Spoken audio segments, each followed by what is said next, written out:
would you say if I said that I could bring them back? I guess I'd say I never thought of that. Well, alright, hold tight, you might wanna stand back, because one small John is coming intact. St. John forward, spitting out some more words, fully intact, jacked, ready to rap and attack. Small John on your lawn, living like a gnome, hit you with my lyrics like a bullet to your dome. Tonight when he comes up here, he's either gonna kill or he's gonna suck. But there's no in between for Mr. John Forward.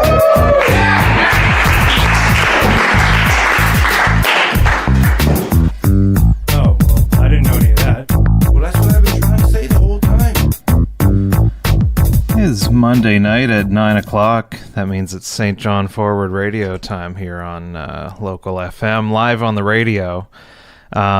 Just apologize for anybody eagerly awaiting part 2 of my very special romance episode with Arif Hussein, where we dig into the back half of Dating Around, awful reality show on Netflix. Arif will be back next week, but you should check out last week's in the podcast feed, still available. Didn't play any songs or even have an intro rambling monologue as usual, which slightly below average download count on that one. I assume because people were disappointed that they didn't get to hear me ramble. So I've got some rambling for tonight. This is a ramble that I've been waiting 2 weeks for. It's just I got it. So this is a prequel ramble. Last episode, 2 weeks ago, I was at the tail end of a weekend sickness. That was the Brian Godsoe week where he had to call in. I was feeling okay, but didn't want to have him in because I may have still been contagious. But I had to tell the harrowing tale of my house being egged by the neighbors, so I didn't get into my trip to Moncton and the origin story for the sickness, and everyone's on the edge of their seats. I was in Moncton on Friday a couple of weeks ago to do some job interviews for work, and it went okay. First, it's hard to get good people for a part-time job though, so I'm often picking the least bad option. But my first choice he accepted a full-time job in the meantime. So I did get my second choice, who's a good guy, not quite as flexible as what I was hoping for, but he hasn't started yet. But I've got high hopes that this will be a good pick. But I had some interesting candidates come in. One guy barged into the room. I rented the room at the library at the Moncton Library. He barged in about 10 minutes early, while I'm clearly stuffing my face with a gas station meatloaf sub, trying to get some food in between interviews that the recruiter did not build in for me. So he just sits down, starts talking my face off without even asking if I was ready for him or not, and lots of talking, not really paying attention to the questions that I'm asking, and just blabbed on about whatever he wanted to talk about. So not a good impression. Another guy had neck tats, which isn't necessarily a deal breaker, but it certainly doesn't help. He also seemed a little dim, so didn't go with that guy. Third choice, which might have been my first or second choice right up until the end. A few red flags when I mentioned that he'd have to do a criminal background check, which having something on your record isn't necessarily a deal breaker for this job. It depends on what it was and how long ago. So he said, I'm like, well, okay, what do you got? And he says, well, okay, I got caught with a joint when I was younger. I'm like, all right, I can live with that. And then there's more to it. I had a weapons charge. I'm like, he's a fisherman, and he got pulled over, and he had a bigger than the allowable blade size of a knife sitting on his dash in his car when he got pulled over. Like, okay, maybe. And then there's an assault charge. I'm like, what do you got to say about this one? And he explained to me that all it was is that he spanked his kid and the babysitter called the police. Which, even the best version of that, I'm not terribly sympathetic to the old, I didn't hit a real person, just a small child in my care excuse for the assault charge. And, unfortunately, the reality is that most people are still pretty on board with spanking kids, so it was probably a bigger issue than if it led to, like, the police being called and criminal convictions happening. So, and then also, he had a charge for conveying false message, which he said his lawyer described as 3 steps below a threatening phone call. Apparently, a contractor screwed him over, and he left a voicemail saying, "I'm going to find you," which, yeah, that was a no. But I think the guy that I went with will work out well. But after that was done, I had to make up for the meatloaf sub. I had a fancy dinner at a Belgian restaurant that I forget the name of in Moncton, and went to my hotel room and watched The Quiet Place on Netflix, which I enjoyed. I was going to be getting up early to go on a ride along with one of my drivers at 7 a.m. on Saturday morning. So I was a good boy. Went to bed at 9:30.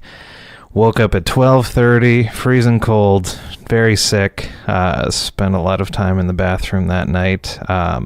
Put on a sweater and jeans to get back into bed because I was freezing cold, and I could sleep about 45 minutes at a time and continually waking myself up to void all of the space inside my body. About 4 a.m. I decided that this wasn't just because I was sick. The room was objectively cold. I put my hand on the heater and there was nothing coming out of it. I open up the little compartment and the knob is missing to turn it on. So I called the front desk. Had to stash the underwear that I ruined in an unfortunate miscalculation when switching between the sitting and kneeling positions on the toilet. But they came in. The thermostat is set to auto, which I would have assumed is the correct thing. Like, hey, automatically make it the temperature that I put in, but it needs to be on, I guess. So the thing starts blowing air. Did not require the missing knob. 15 minutes later, I put my hand on it again, and it is blowing cold air. So 4:30 a.m. Up all night, sick. Had to move to another room. They let me leave my stuff behind so I could get that the next morning. Decided to cancel the ride along. I was not in any state to be in a truck for 10 hours, so that bought me an extra couple hours to get some sleep. I had the continental breakfast, which peanut butter on a English muffin is not really a good thing to put in your mouth when you're dehydrated. That was rough to get down.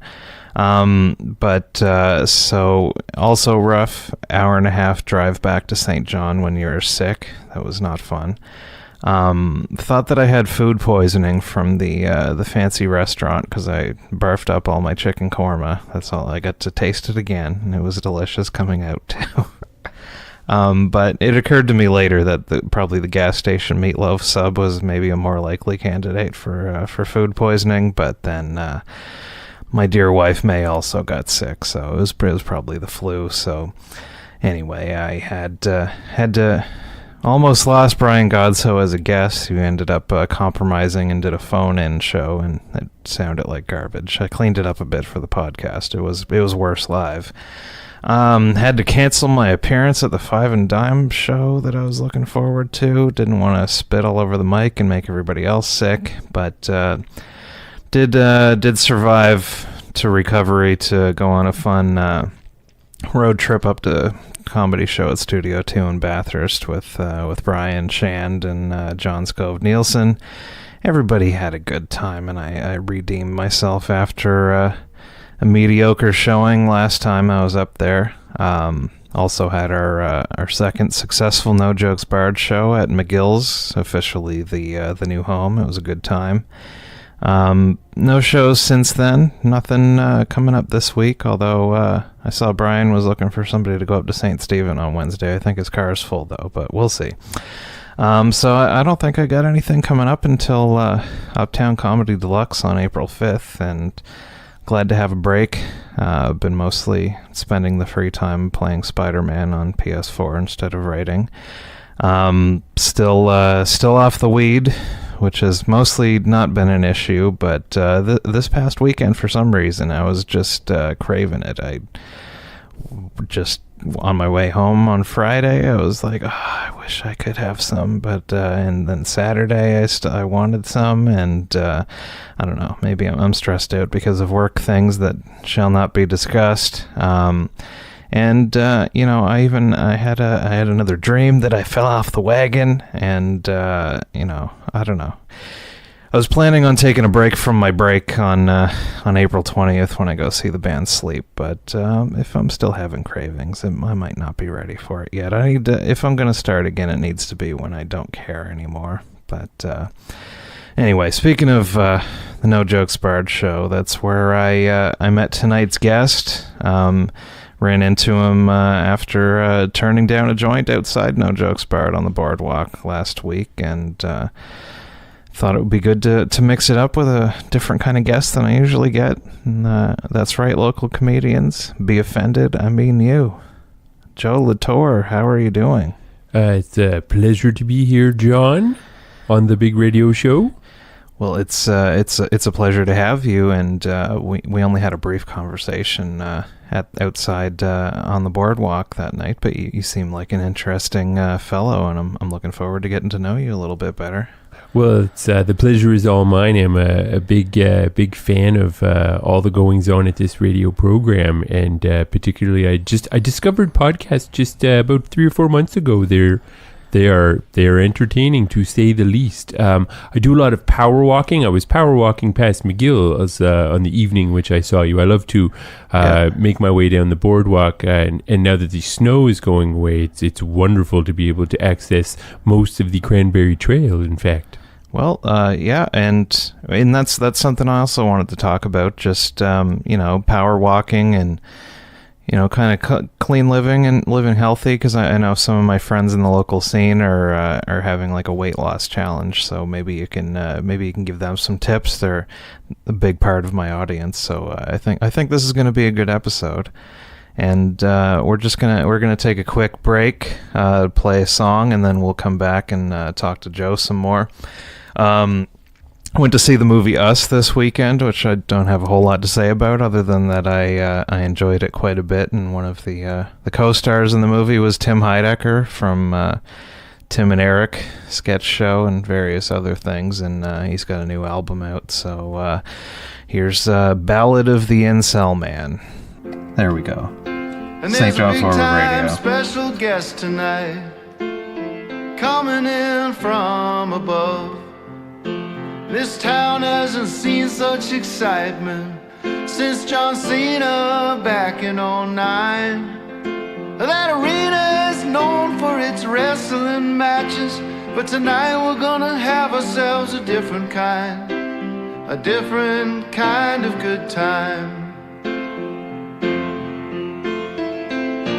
And I'm gonna take my mama and her sister Anne Marie, and I hope I'll find a like-minded girl tonight at the Trump rally.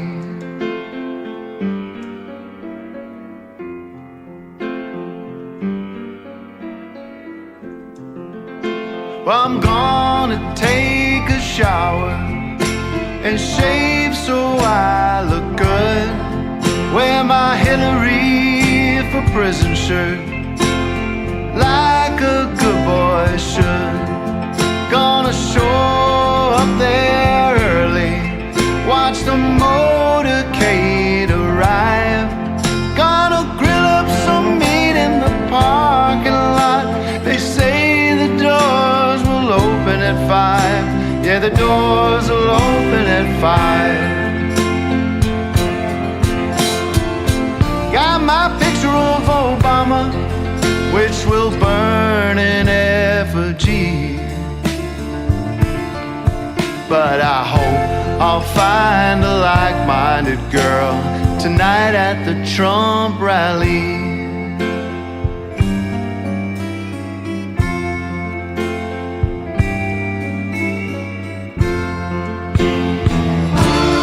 Maybe I'll get to sit behind the man they love to hate,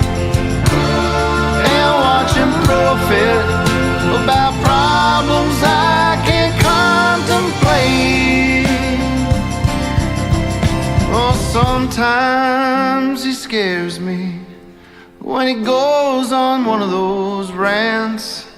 Sometimes I don't know what he's talking about, but it makes them liberals shit their pants. Oh, it makes them shit their pants. Oh, it gives them such trauma, and it makes us so happy. Oh, I just wanna find a like-minded girl. Oh, I really wanna find a like-minded girl. Yes, I just wanna find a like-minded girl tonight at the Trump rally.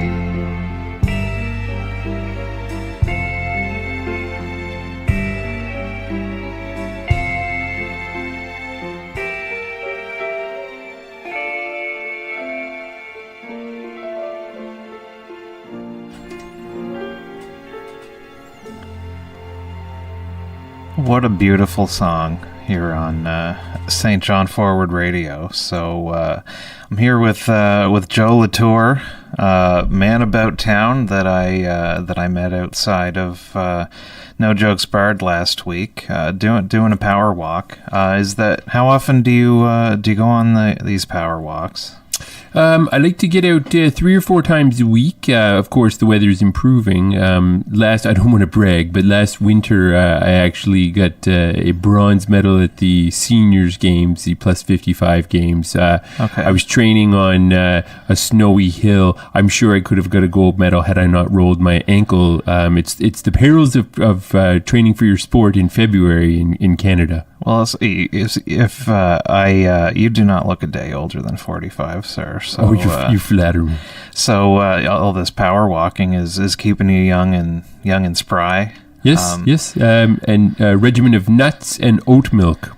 Okay. What exactly is oat milk? Well, it's milk derived from oats rather than an animal's udders, apparently. Okay, so do they just grind it up and do a powder and add water to it? Is it? That's probably it. They maintain it as its proprietary secret. So I mean, you have a wilder imagination than I, but that would be it. I would guess. The big oat milk industry is very hush hush about their industry secrets. So. It's true. It's a booming industry. The other podcasts I listen to, they're selling oat milk. Okay. Yes.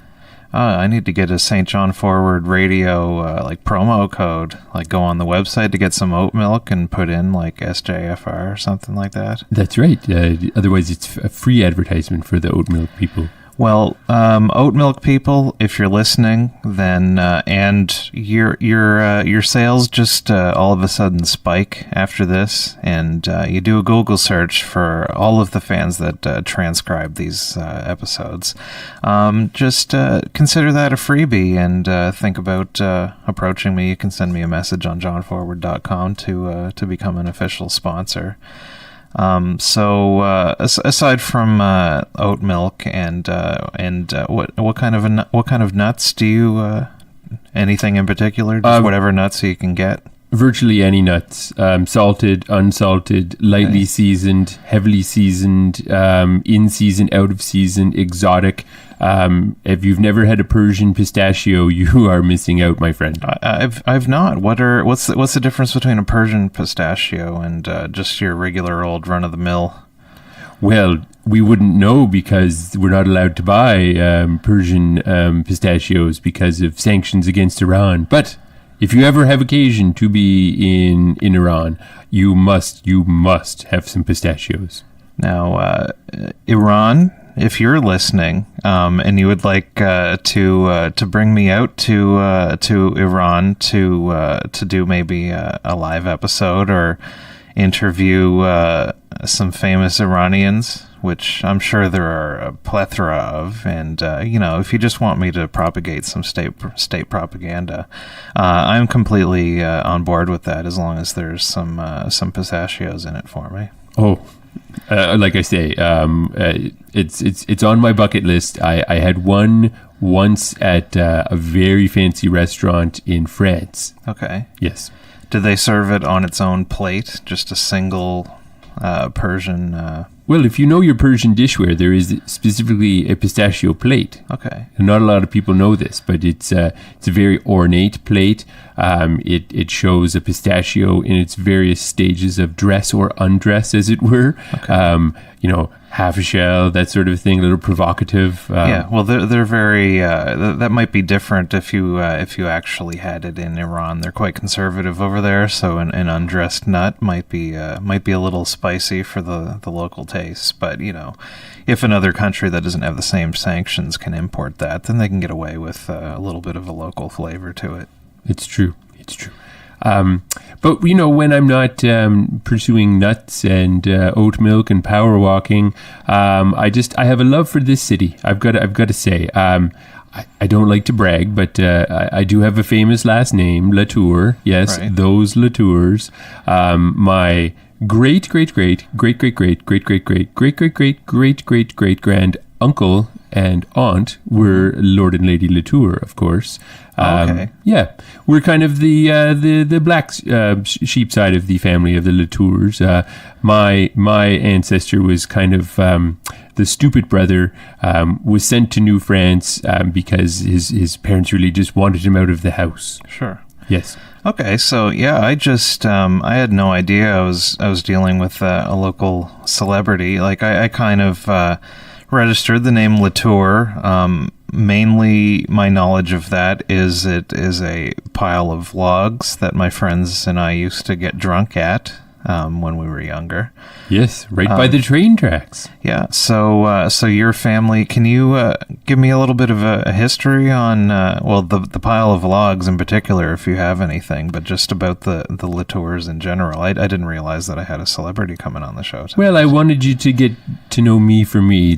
Oftentimes when I make someone's acquaintance, they just want to talk about your family, your ancestors. I like people to like me for me, and then I feel comfortable to share that part of my life.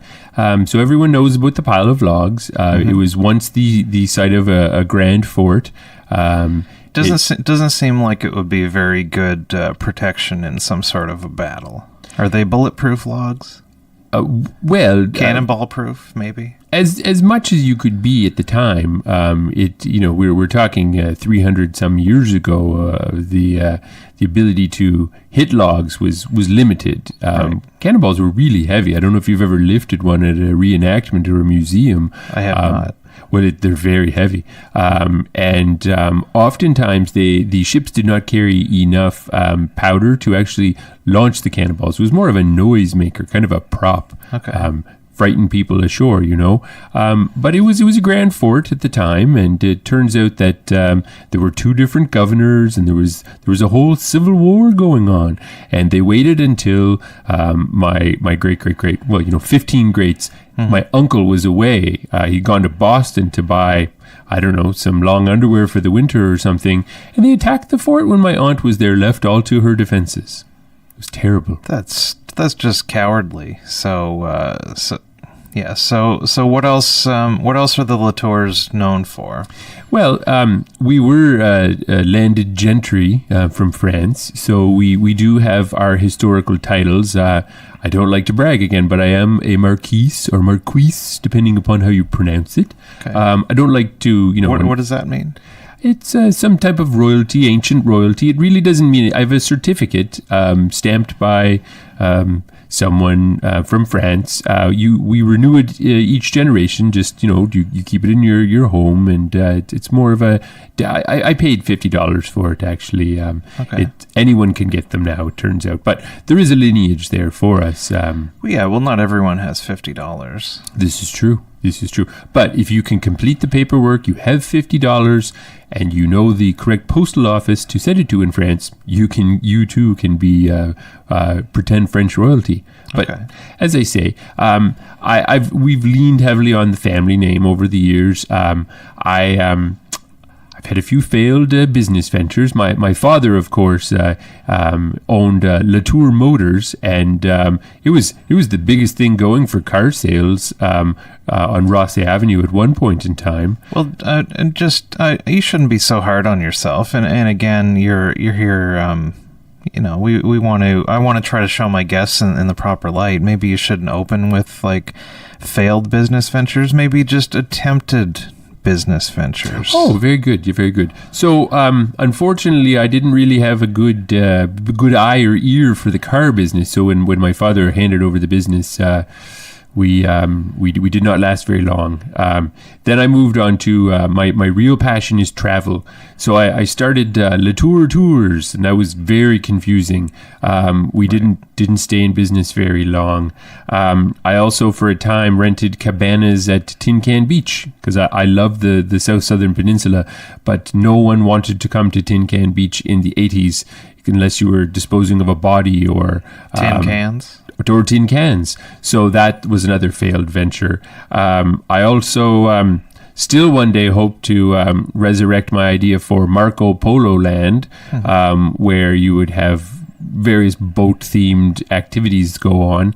I'd built a small mock-up of what I hoped would one day be the Marco Polo Land, but it burned in a garage fire, which was really devastating. Okay. All right. Well, let's maybe I would like to hear you're just kind of blazing through all these businesses. I would like to know a bit more of what you did and how you think I don't want to say that they failed, but how the attempt was not entirely successful. But let's take a quick break. I'm going to play a station ID. Is there a song that you wanted to hear? I usually let the guests pick a. You wouldn't know what to look at me, but I love the Beastie Boys.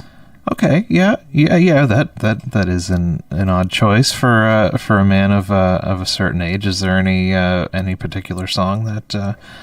I'd love to hear Jimmy James. Okay. All right. Well, we can pull that up. That's from the Check Your Head album, and we're gonna hear that right now after a brief word from and a little bit of Brian Godsoe's Star Power, and we'll be back on St. John Forward Radio. I really need a Godsoe buff. All right, I got this. Brian Godsoe, Star Power. Brian Godsoe. You're listening to St. John Forward Radio, 107.3 FM. Come and get it, because it's hot. It is hot. This next one is the first song on our new album.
We're back on St. John Forward Radio. I'm here with Joe LaTour, who I brought in just as an interesting person who lives a healthy lifestyle that I wanted to get some information about that. But I know he's a man who doesn't like to brag. But he's apparently kind of local royalties from the it's Joe LaTour of the LaTour family, and you'd think that you'd be throwing that out left and right, but like you said, he wanted me to he likes people to get to know him before jumping into the LaTour thing, and we talked for at least 5 minutes before he brought it up. So I respect your restraint.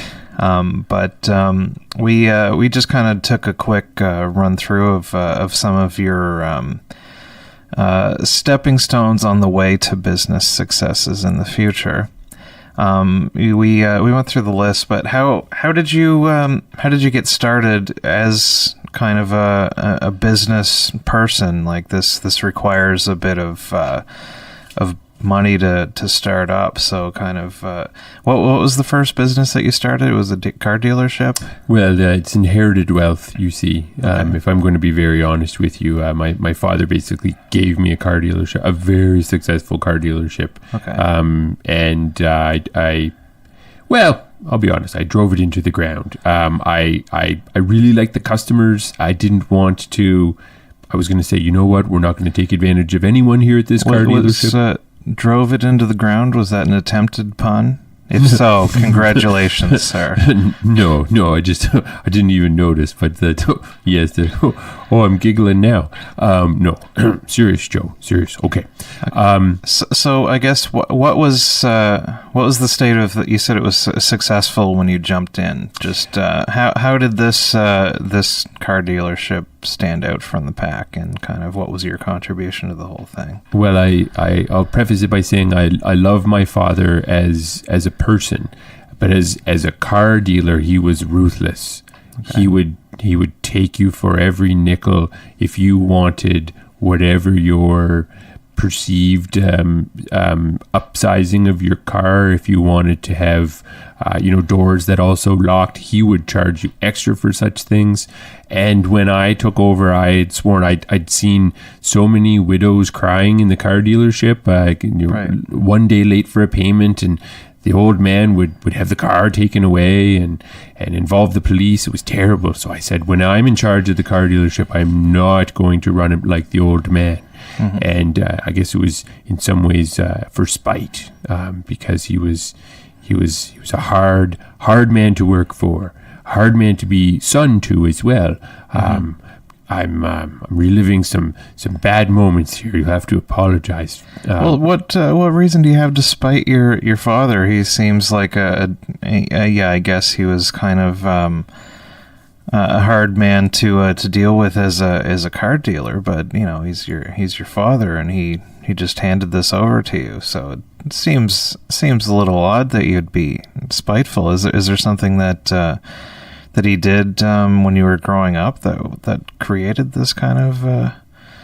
It was all the discipline in the house was involved in washing cars, and okay. if you misbehaved, if you stepped out of line, I know where you're going to be on the weekend. You're going to be cleaning all the cars at the dealership. Oh, so this is just a continuation of that. He can't, as an adult man, he can't really punish you and force you to wash cars, but he can hand off a car dealership. So yeah. Well, he didn't want to. None of the other siblings really wanted the dealership, and I was the only one who really relied on him for money at that point in time. So it was, right. I guess I have to give this to you. I don't really want to because I don't really like you, he always used to say. Right. But anyway, we didn't last very long. Once I had full control of the reins, I was just, I guess, a naive business guy, you would say. I tried to be too kind to customers. So what kind of unusual things did you do for customers that a typical car dealership wouldn't offer that may have been misguided? Buy now, maybe don't pay ever. That was probably our least, from my point of view, least successful. That's a pretty good sale. And, it could be argued to get people in the door and, they buy that first car, but maybe that second car, then then where they're going to come back to, and then maybe first car pay nothing ever, second car pay a little bit sometime. Well, that's what we were hoping for. We were hoping for the repeat business, but of course, these were great cars. So like they didn't need a new car for 8 years, right? So we were not open 8 years later after that initial promotion. Yeah, okay. I was thinking like a punch card sort of a system, or like a Costco situation years before Costco was on the go. The idea of coming in and buying multiple cars at once, that sort of a deal. Yeah, well, maybe, I don't know. I think maybe you're onto something with that. Maybe you could consider reopening and maybe have like the Netflix of cars, and people just pay like a subscription fee, and they can come in and just take whatever car is available on the lot. Something like that, maybe. Well, I don't know much about apps, but I'm going to look into that. That sounds like maybe this is something that we can partner up on. And maybe we could advertise on the podcast. Yeah. Oh, for sure. We've already got an audience here. Last week's episode, 22 downloads. So that's 22 people buying cars is quite a lot of money. So that's a really good month. But but then they might not come back for another 8 years after that. So this is true. Although a monthly subscription, yearly, whatever. I don't know. I think this has legs. So after that failed, what was the next one? The walking tours? Well, just tours in general. LaTour tours. I really thought it had a ring to it because I love to travel, and sure. As we've discussed, where did you provide these tours? Oh, we would have sent people anywhere, but people found it confusing. They thought that someone was stuttering. LaTour tours. It never really got off the ground.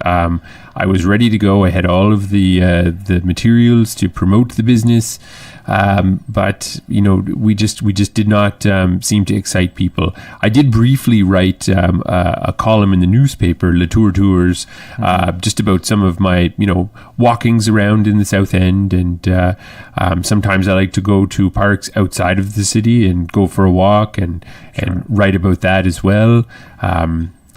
As you can imagine, that I'm not a great writer, so people didn't really care to read too much about my walks. They sounded all very similar, even though they were very different. The trails, I'm not a wordsmith, I guess. Well, are there other LaTour family sites that seems like the obvious thing that you could bring people to the pile of logs? And I don't know, is there other LaTour stuff around town that you could show people? Like as a great grandson of Lady LaTour, you'd think that would be your ticket in. People like that stuff. It's true. But again, she lived right at the pile of logs. There wasn't anything else other than the pile of logs. That was where they did most of the fur trading and exchange going on. That's where they kept the cannon. Right. So there's, you can kind of gesture and point and say, I'm sure she imagined maybe there will one day be a town here. But really, it wouldn't be honest to take you around to other sites and say, oh, Lady LaTour loved to have ice cream from this Dairy Queen here in the North End, or she loved to go golfing at Rockwood Park. Maybe that's what we could do, sort of a Lady LaTour reality bus tour. Yeah, I think though that would be a little bit dishonest, and you'd be kind of falling back into the trap of your father, the great grandson of Lady LaTour. This is true. So what was the next business? Well, I didn't mention it earlier, and so you must have come into quite a bit of money to just fail. I apologize again. To learn lessons from several businesses, but then just able to start right up again afterwards. Well, like I say, I had a love-hate relationship with my father, but he left me very comfortable. These were just sort of amusements, really. My passion is walking and Oatmilk for the most part. Sure, your Oatmilk budget must be astronomical. Well, you don't get a body like this, aside from walking and Oatmilk, right? But for a time, I was a roadie for Donnie and the Monarchs. And some weekends we would play in completely different parts of the city. It was wild. Yeah, dualies all over the place, I imagine. One night you're on the west side, then next night you're all the way over by Parkway Mall. Those were the days.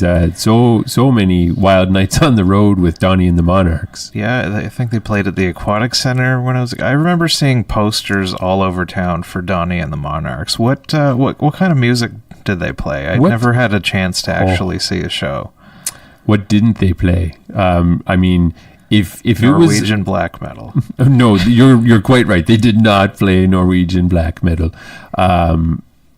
It's a shame, really, because they would have had an interesting it's an take on it. Market. There's lots of goth kids around. It's true, and honestly, I could see a Rick Rubin produced album, like Johnny Cash style, sort of like let's take a known commodity like Donnie and the Monarchs and strip it down to the core. Exactly, and then add death metal. Yeah, black metal. I'm sorry.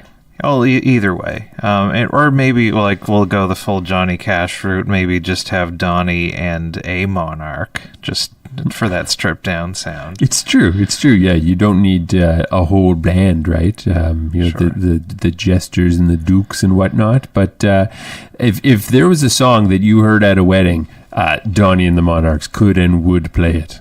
Even if you said, "Can you please stop playing the bird dance?" they would play it. This was the set list, and they revised it once every 10 years, whether they needed to or not. Donnie would always laugh.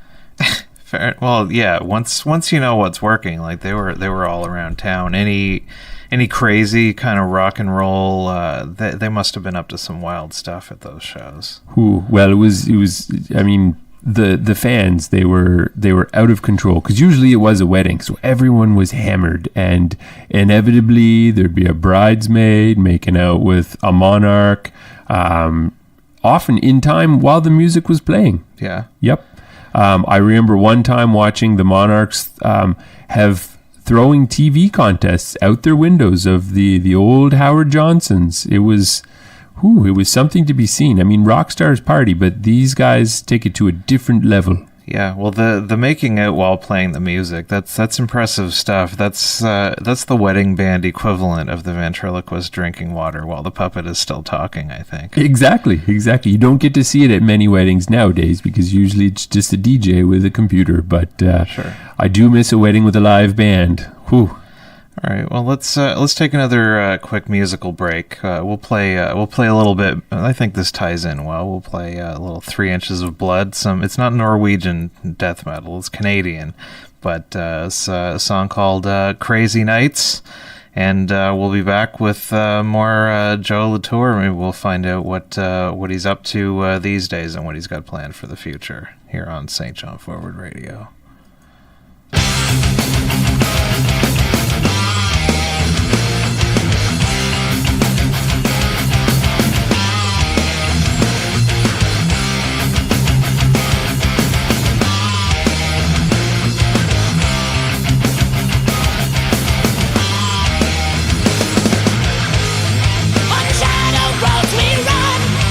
Secrets locked in hearts, new washed and in time.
South Central Social is a newly launched community service organization that is working to build a culture of social engagement through entertainment events that directly benefit the people of St. John. They are based in Uptown St. John and aim to organize more events in the future. For more information, check out their Facebook page or email south.central.socialsj@gmail.com. If you weren't excited about that before, I'm sure you are now. So we're back on St. John Forward Radio here with Joe LaTour, great grandson of Lady LaTour, and so you've had your hand in various businesses. So what's the plan for Joe LaTour going forward? Do you have any more business ideas that you want to try out, or do you have anything else in mind that you wanted to get into? Well, I think that I'm done with business. I'm turning. That's a shame. I'm turning 70 years young this year, and wow. I think it's time to turn over a new leaf. And I really feel passionate about local politics. And as someone who lives in the South End, I would like to announce my candidacy to run for the ward seat that is vacant in the South End for Common Council. Okay. My platform consists of 3 main issues: composting.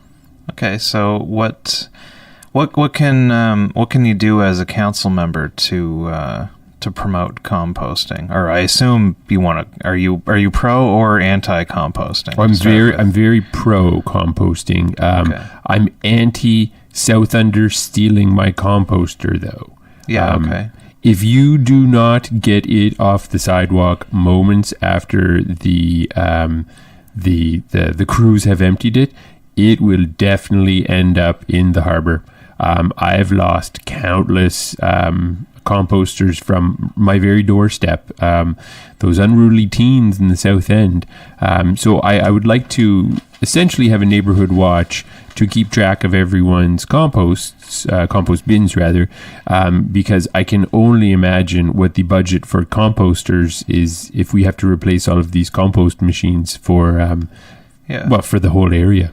Well, I'm sure the city can find a budget for 24/7. Well, I guess it would be 24/1. I think just compost day is just one day, so yes, just high alert on that. And we probably don't need police services on compost day. No. I mean, as long as everyone's looking out for the compost, we can kind of also police ourselves on compost day, maybe. Yeah, and that can be part of it. And I would say probably the number one crime in St. John on compost day is compost bin vandalism. And we'll even a couple of weeks ago I talked about my house getting egged. So that's a composting program. I'm sure having the eggshells kind of seep into the ground on my driveway is helping the environment somehow, but the carbon footprint of having a pressure washer machine that requires power and all that stuff. So I think this city needs a more direction compost wise. Yes, so that's a full third of my my platform is composting and keeping people away, from at least my compost bin. Sure. I get really tired in the middle of the night. You know what? I don't know. I don't just go outside and bring it in. If I'm awake watching it, why not just bring it indoors? But anyway. You shouldn't have to, though. I shouldn't have to. Yeah. I shouldn't even want to. I want to live in a world where my compost bin is safe out on the curb, overnight at least. I want to live in that world too, John. I really do. That's why I'm running for council. Okay. That's a good slogan. That could be your commercial. I want to live in a world where my compost bin is safe. And yours. Okay, but mostly yours. True. Mine, Joe LaTour, and John Forward. That's 2 people. There you go. So that both of our compost bins are safe. Okay. I also feel strongly that we should have more one-way streets uptown. Yeah, because some of them are two-way technically, but there's not enough road for two cars. Well, in the winter, some of the roads are like skidoo trails. I don't know if you find that, but I certainly do. Yeah. Or some sort of a bumpy roller coaster type of ride, an urban roller coaster, if you will, in terms of all of the ice piles. So I think we may as well just go full one-way street. Tourists love one-way streets. Yeah, and it would. They don't need to find. It would just encourage use of our transit system and the 7 taxi cabs that we have that work in the city these days. It cuts down. I can't tell you how many times I've been driving down Princess Street and there's cars parked on both sides of the road and an extra 2 feet of a sheet of ice that has shrunken the road even more, and we're coming up to a head-on collision, and you have to have kind of this unspoken negotiation as to who's going to pull to the side to let the other person cross through, and it's needlessly complicated. So I think the solution is more one-way streets. I can get behind that. I have seen countless fistfights when you have two alphas approaching each other and they just put their cars in park and they fight bare-chested to determine who gets to go first. It's a bloody mess. Yeah, well, I'm definitely not an alpha, so I guess my experience isn't necessarily. I never even thought of that, but. I can definitely see some people getting out and slamming their car doors, and that's an ugly situation that can be avoided. And those people get out of their cars, and just the easiest thing to, like, WWE style, throw at your opponent is a compost machine or a compost bucket. So that probably leads to a lot of unintended compost casualties. It's true. And finally, I would like to see on some of our heritage streets some actual gas lamps. Not just the recreation of the beautiful lamps, but I've looked into it, and it turns out we lost most of the infrastructure, a good 100 years ago to be able to do this. But, tourists love that kind of things. I thought we could have maybe 1 or 2 streets where we would have actual gas lamps. Which streets in particular do you have in mind for that? I'm going to go Horsefield. Okay, definitely. That's a short street, so that's a good pilot project. Well, I bought a dozen old gas lamps, and I counted it out, and it would look pretty sharp on Horsefield Street. Okay, so I just want to get my money back. Yeah. Okay. Well, what sort of gas? How exactly do those? Would there be a line pumping into it, or exactly what's the logistics of the gas lamp? It's going to be a lot of tubing, and probably going to have to rip the whole road up again. So it could be the make or break part of my platform. A lot of people are not going to be in support of what we're going to have to do to Horsefield Street itself to, actually make use of the gas lamps. Yeah. Have you considered just going full on in that direction and turning Horsefield Street into a horse field? Ooh. Just completely remove the street and just tear up all the asphalt. You can have the gas lamps there, but just the horses in this city don't have a field to graze in, and right in the heart of Uptown. I think that would be an excellent idea. Well, it's going to attract a lot of equestrians to the Uptown. Yeah, and they've been talking for years in council about how can we attract more equestrians to the Uptown area, and I think you've cracked this nut. Yep, short of a racetrack on Long Wharf, I think turning Horsefield into an actual horse field, that's a good second choice, I would say. I think we make a good team. I think you're good at coming up with the initial ideas, and I'm just that kind of outside the box thinker to just throw something out. And what about a co-council position? Like maybe we could run this as a duo. I think you're onto something, John. Okay, yeah, and we can always, funnel city funds into more business opportunities. But I think with the two of us, these businesses will succeed, and we'll be able to put back, anything that we may have borrowed from the city coffers before anybody notices that it's gone. Just, like startup fees, sort of like a little bit of an investment in the future of St. John, New Brunswick. Exactly. Is there a particular political party that you're affiliated with, or are you an independent, or? These don't seem like any of the big three. No. I'm greener than the Green Party and lefter than the NDP, but very staunch about some things. But for the most part, I'm sort of a very, very left kind of a person. Not a communist, right? Sure, but you've got that business potential acumen, which appeals to the conservatives too. I think you're kind of the best of all of it. You're a crossover candidate, you're saying? Yeah, I think this could work. So we're coming up on the end of the show. Is there anywhere that if people want to know more about your platform and how to support your campaign, is there anywhere that they can find you? Or yes, if you see a 70-ish looking year old man power walking his way around the South End, that's me, that's Joe, to say, hey Joe, bottle of oat milk in hand, on my way to check out some local St. John comedy from the outside, of course, because I'm a little nervous about going into a watering hole in an establishment, but I like to hear it from the sidewalk. And well, maybe they could make you a White Russian with your oat milk that you brought with you. Something like that. I would try that. Okay. Yeah.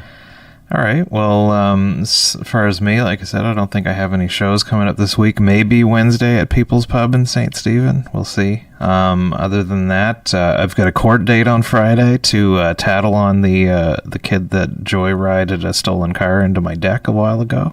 That'll be fun. And then a week after, No Jokes Barred. Oh, not that. That's what's in my phone. But Uptown Comedy Deluxe, rebranded at O'Leary's on April 5th. We've got Brian Godso, Chris Trotter, me, and one other person to be determined. Joe LaTour, thank you for joining us. And this is, I think this is a good start to the campaign. And you're going to get quite the boost from this. Well, thank you, John. The pleasure is all mine. And remember, vote Joe LaTour out.